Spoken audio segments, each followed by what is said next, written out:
সুপ্রিয় শিক্ষার্থীরা, ইতিমধ্যেই তোমাদের বার্ষিক পরীক্ষার সিলেবাস প্রকাশিত হয়ে গেছে। আজ থেকে সিলেবাসের আলোকে প্রত্যেকটি বিষয়ের উপরই ক্লাসগুলো শুরু হবে। ক্লাসগুলো সবার আগে নাতি নাতনির পাঠশালা ফেসবুক পেজটিতে আপলোড হবে, তারপর ইউটিউবে। তাই সবার আগে ভিডিও পাওয়ার জন্য অবশ্যই ফেসবুক পেজটি ফলো করতে হবে। এই ভিডিওর ডেসক্রিপশন বক্সে ফেসবুক পেজের লিঙ্কে দেওয়া থাকবে, অথবা সার্চ করে জয়েন হতে পারো।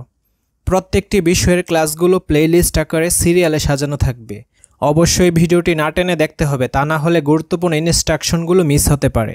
আজকের ক্লাসটি হবে ডিজিটাল প্রযুক্তি বইয়ের প্রথম ক্লাস। তোমাদের এই বার্ষিক মূল্যায়নে সর্বমোট 6টা অভিজ্ঞতা দেওয়া হয়েছে।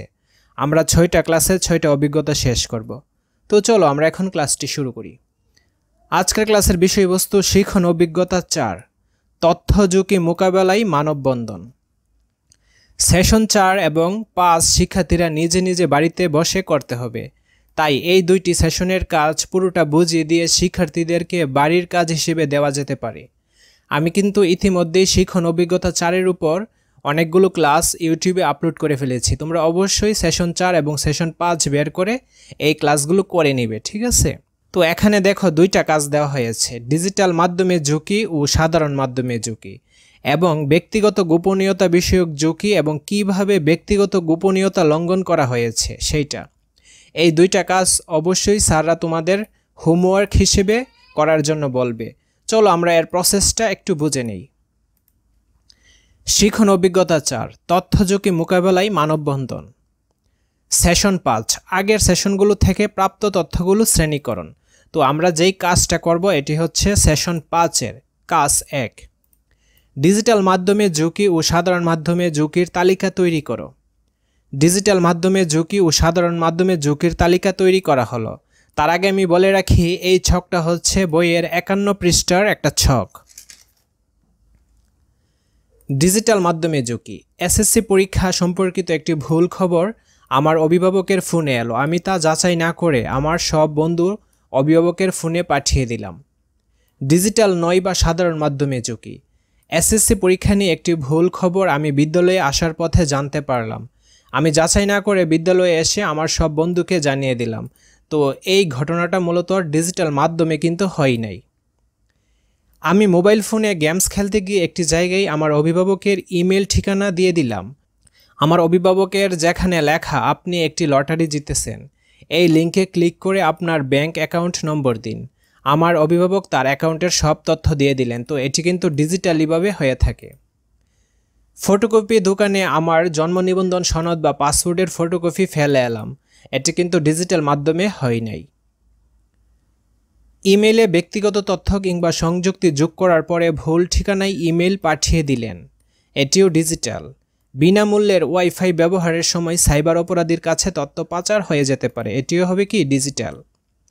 শিক্ষা বোর্ডে তথ্য পাঠাতে গিয়ে প্রাপকের ঠিকানা ভুল দিলেন, এটি কিন্তু নন ডিজিটাল। ব্যক্তিগত তথ্যের ব্যক্তি বাজারে কিংবা দোকানে ফেলে এলাম, এটিও নন ডিজিটাল। 5 নম্বর, একজন ব্যক্তি আপনাকে ফোন দিয়ে বলল আপনার বিকাশ অ্যাকাউন্টের তথ্য হালনাগাদ করতে হবে।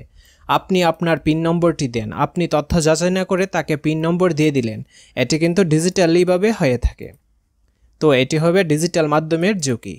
বিদ্যালয়ে জানতে পারলাম শুধুমাত্র নবম দশম শ্রেণীর শিক্ষার্থীদের করোনা ভাইরাসের টিকা দেওয়া হবে। আমি তথ্যটি যাচাই না করে যথাসময়ে টিকার জন্য রেজিস্ট্রেশন করিনি, তাই পরবর্তীতে রেজিস্ট্রেশন করতে অনেক কষ্ট হয়েছে। এটি হবে নন ডিজিটাল মাধ্যমের ঝুঁকি। আশা করি বুঝতে পেরেছ। এটি হলো সেশন 5-এর কাজ। সেশন 6, শ্রেণীকরণকৃত ঝুঁকিসমূহ বাস্তব জীবনে ব্যক্তিগত গোপনীয়তা লঙ্ঘনের সম্ভাব্যতা চিহ্নিতকরণ। তো এই সেশনে একটা কাজ দেওয়া হয়েছে, ব্যক্তিগত গোপনীয়তা বিষয়ক ঝুঁকি এবং কিভাবে ব্যক্তিগত গোপনীয়তা লঙ্ঘন হয়েছে তার ব্যাখ্যা দাও। ব্যক্তিগত গোপনীয়তা বিষয়ক ঝুঁকি। ছবি। কিভাবে ব্যক্তিগত গোপনীয়তা লঙ্ঘন হয়েছে?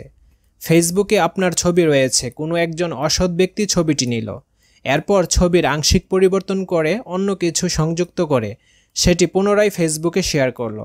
এখন অনেকে সেটি দেখে নেতিবাচক মন্তব্য করলেন, যা দেখে আপনার মন খারাপ হয়ে গেল। এক্ষেত্রে অসৎ ব্যক্তির দ্বারা আপনার ছবির গোপনীয়তা লঙ্ঘন হয়েছে। ইমেইল। আমার ছোট ভাই পুরস্কার পাওয়ার লোভে এমন একটি হ্যাকার গ্রুপকে আমার ব্যাংক অ্যাকাউন্টের যাবতীয় তথ্য দিয়ে দিই, যার ফলে আমি আর্থিকভাবে ক্ষতিগ্রস্ত হই। এক্ষেত্রে আমার ভাইয়ের মাধ্যমে আমার ব্যক্তিগত গোপনীয়তা লঙ্ঘন হয়েছে।